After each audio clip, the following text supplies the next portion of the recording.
Hello guys, good morning. Andito kami sa may port kami. Ay, sa Bato-Bato pala. Yes.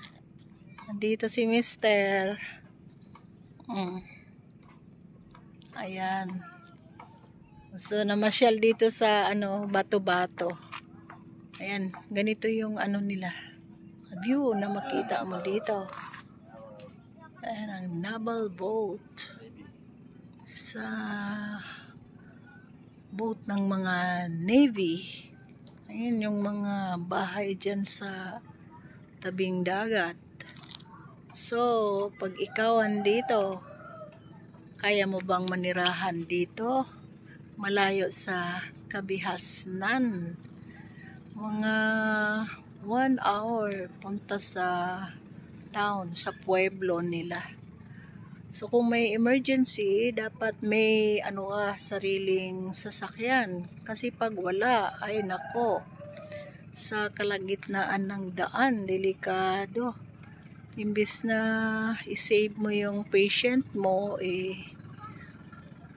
wala kang magawa sa sobrang layo. So andito ka, halimbawa gusto mong manirahan dito, dapat may sariling sasakyan ka. Meron kang private vehicles dito. Pag wala, ayan ang tangke ng Bato-Bato. Pag kita dumaan, yan makita yan sa laot.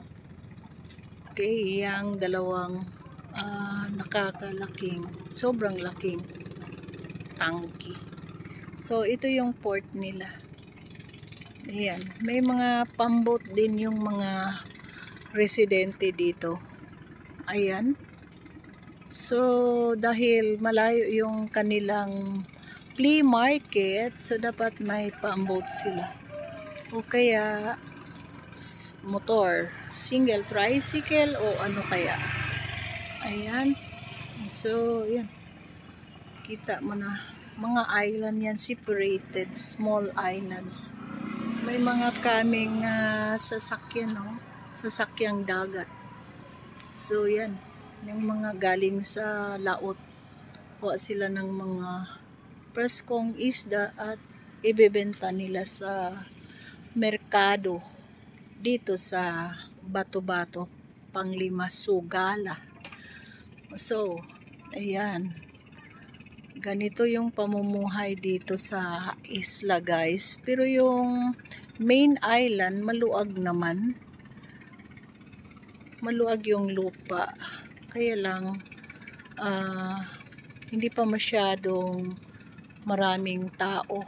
Kunti pa lang. Dahil yung mga may-ari ng lupa dito, sobrang lapad. Hindi nila binibenta sa mga dumadayo dito. Kaya, wala masyadong ibang tao na nirahan dito. Sila-sila lang. Sino yung may may-ari ng lupa, maluag na lupa. Ayan, ay mga pala yan, mga sasakyan ng mga bantay dagat o nagpapatrolya siguro. Okay, ayan, dito kami. So yan lang muna guys ang ganap sa araw na ito. Dito kami sa Bato-Bato, Panglima, Sugala. Okay. Tawi-Tawi po ito. Part ng Tawi-Tawi. Bye-bye for now. Follow for more videos. Hello. Bye, mister. Bye-bye. Bye ka muna, mister. Bye-bye. Oh, thank you for watching.